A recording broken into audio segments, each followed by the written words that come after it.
वही कुछ मित्रों ने बोला कि ये केमिस्ट्री के छोटे छोटे कॉन्सेप्ट्स लेके वीडियो बनाइए, इससे मदद मिलेगी।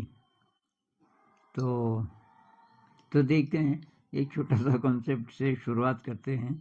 आज हम बात करेंगे बैलेंसी, संयोजकता। ये जो एलिमेंट्स हैं, एलिमेंट्स का मतलब हाइड्रोजन, कार्बन, ऑक्सीजन, एलिमेंट्स जब तक किसी से नहीं मिले तो ये मिलते कैसे हैं दूसरों से।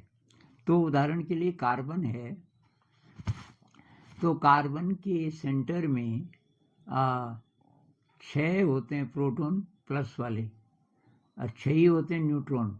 न्यूट्रॉन पे कोई चार्ज नहीं होता। तो जितने प्लस वाले हैं प्रोटॉन, उतने ही इलेक्ट्रॉन होते हैं जो कि अलग अलग कोश में होते हैं, शेल में होते हैं। जैसे कार्बन का मैंने चित्र बनाया, तो कार्बन के पास होते हैं 6 इलेक्ट्रॉन, इलेक्ट्रॉन जो मूव करने वाले।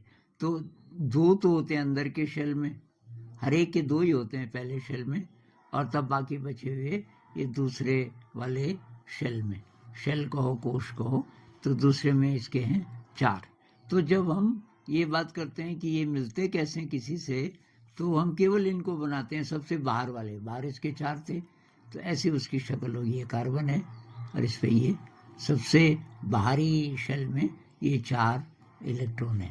अब इनको चाहिए 8 चाहिए होते हैं हाइड्रोजन को छोड़ के। हाइड्रोजन के पास एक ही प्रोटॉन है सेंटर में, न्यूट्रॉन भी नहीं है, और एक ही इलेक्ट्रॉन है। जितने प्रोटॉन उतने ही इलेक्ट्रॉन होते हैं, जितना प्लस उतने ही माइनस। तो हाइड्रोजन के पास एक ही घर है पहला, उसको एक ही और चाहिए बस। अच्छा साहब, अब कुछ उदाहरण ले लेते हैं। मान लीजिए कि कार्बन मिला 2 ऑक्सीजन से, CO2 गैस, कार्बन डाइऑक्साइड। तो ये क्या करते हैं, कार्बन के पास 4 हैं पहले से, तो इसको 4 और चाहिए 8 बनाने के लिए। तो ऑक्सीजन 2 देता है, कार्बन 2 देता है, तो ये हो गए इनके सामूहिक। इनको कार्बन अपना गिनता है, इन चारों को ऑक्सीजन अपना गिनता है। तो ऑक्सीजन के पास बचे हुए हैं 4, और 4 ये भी हैं, तो अब 8 हो गए इसके पास। उसी तरह इस ऑक्सीजन के पास भी 8 हो गए, 1 2 3 4, और 2 इसने यहाँ रखे, 2 कार्बन ने भी रखे, तो ये चारों को गिनेगा तभी 8 होंगे ना। और कार्बन के पास भी ये 4 और ये 4, 8।